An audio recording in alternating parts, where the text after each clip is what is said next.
Hey, it's McGann, and okay, since publishing the Coraline Core Theory, I have had people point out an issue I didn't cover. I mean, like, a lot of people. So I'm going to try and tackle that subject in just a second and maybe revise my theory a little bit. Then, at the end of this video, I'll be adding another detail I found to prove that Coraline is still trapped in the other world. If you have no idea what I'm talking about, please go and watch my Coraline Core Theory first, and then continue with this one, otherwise you're probably going to be really lost and confused. Now, have you guessed the issue yet? I claim that the beldam cannot make new people, she can only make carbon copies of people who have already visited the other world.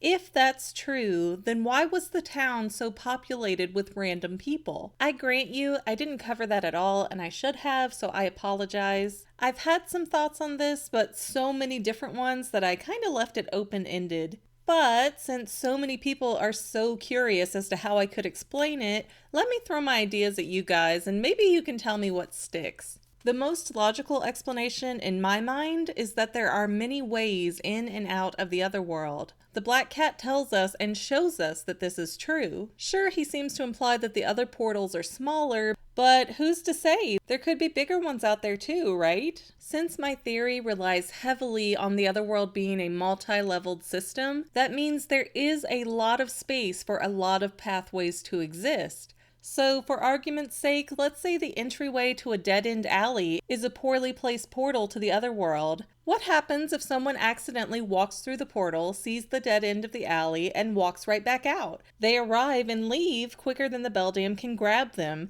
And since the Limbo Otherworld looks just the same as Ashland, Oregon, the visitors are none the wiser. But the beldam still had a chance to register the person to get a copy of their form. Just because she couldn't reach out and grab them fast enough doesn't mean that she didn't have some way to know of their presence. Or maybe there have always been unwanted guests to the other world that the beldam does find, can't feed off of, so she kills them instead, or keeps them trapped in the limbo level of the other world. So these people have never met the beldam and have no idea that they're trapped, so they're just going around living their lives. We know and see so little of the townspeople in Ashland that there's really a lot of debate to be had here.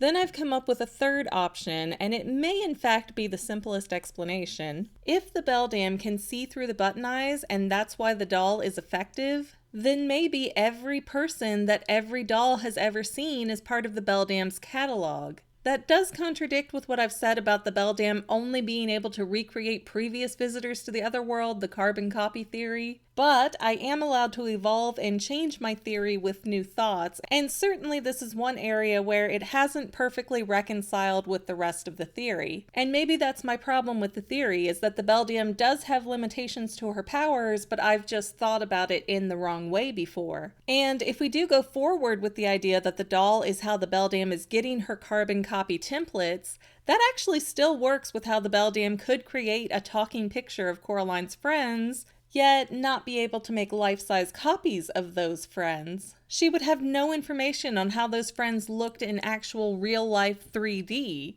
because the photo is a low-angle shot to include the sign behind them. The beldam wouldn't be able to tell how tall those kids were in a photograph, so without being able to get a full-bodied view of these boys, any copy the beldam might try to make would look off and bring the reality crashing down around Coraline that they weren't real. Believe me, I've been a photographer since 2005, and I can arrange a photo to make you look like you're a lot taller or shorter than you actually are. I can make you look thinner, I can hide your wrinkles and flaws. You can't trust a photograph to tell you how a real person would look. So it would be difficult and risky to attempt to build a 3D model of a person out of a picture.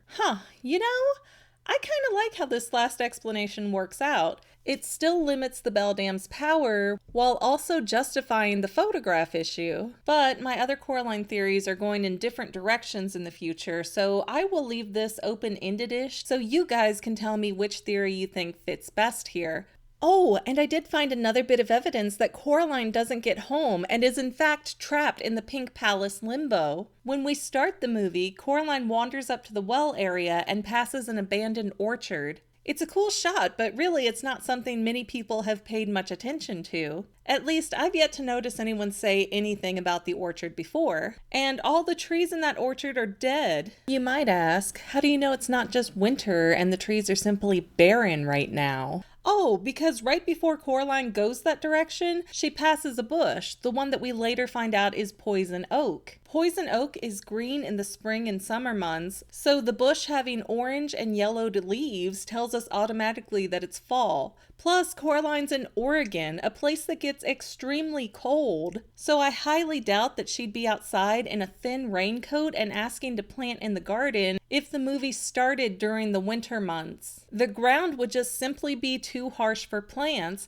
and since Coraline moved to Oregon from Michigan, it would be a similar issue there, so it wouldn't be she just didn't know that that would be the case. Now, there are a number of plants and vegetables that you can put into the ground during the fall, though, so Coraline wanting to plant things in the fall would still make sense. But the orchard doesn't have much foliage on the ground, meaning the leaves didn't shed from the trees anytime recently. Yet, when Coraline goes to throw the key away, while she is supposedly home in the real world, look at the orchard. It's blossoming! And apple trees only bloom in April or May when they're that far north. Then the movie ends with them transplanting mature tulips into the ground. You could plant tulip bulbs in the fall, but not full flowers. You would put those in the ground in the spring or summer. And since Coraline's adventures supposedly took place over just a few days, that's an incredibly fast turnaround for the Oregon seasons. I would say that that kind of turnaround is impossible. So this is all just more proof that the ending of the film is just the Limbo Pink Palace level of the other world. Coraline is trapped there, and the beldam is posing as the now attentive and loving Mel Jones. Thanks for watching, and I hope you enjoyed enough to like, subscribe, and share this video. I've also got a lot of other videos on my channel that you are fully encouraged to go check out. Plus, you can find me on Facebook at Say Halo Goodbye, which is my gamer tag, or Twitter at _Fanily.